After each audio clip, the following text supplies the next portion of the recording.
മറ്റൊരു പ്രധാനപ്പെട്ട വാർത്തയിലേക്കാണ്. കൂലി ചോദിച്ചതിന് ദളിത് തൊഴിലാളിയെ ഭൂവുടമയും സംഘവും തല്ലിക്കൊന്നു. ഉത്തർപ്രദേശിലെ അമേഠിയിലാണ് സംഭവം. 40-കാരനായ ഹോസില പ്രസാദാണ് കൊല്ലപ്പെട്ടത്. സംഭവത്തിൽ ഭൂവുടമ ശുഭം സിംഗിനെ പോലീസ് അറസ്റ്റ് ചെയ്തു.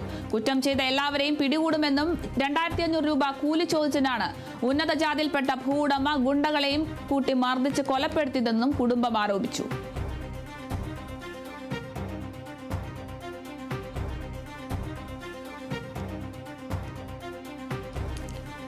കൂലി ചോദിച്ചതിനാണ് ദളിത് തൊഴിലാളിയെ ഭൂവുടമയും സംഘവും ചേർന്ന് തല്ലിക്കൊന്നിരിക്കുന്നത്. ഉത്തർപ്രദേശിലാണ് സംഭവം.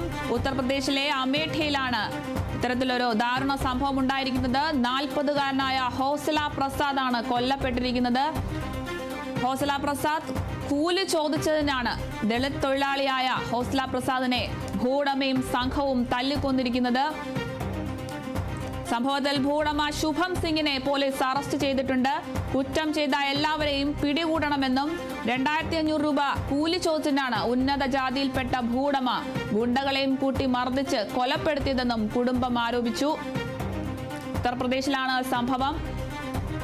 40-കാരനായ ഹോസില പ്രസാദാണ് കൊല്ലപ്പെട്ടിരിക്കുന്നത്. കൂലി ചോദിച്ചതിനാണ് ദളിത്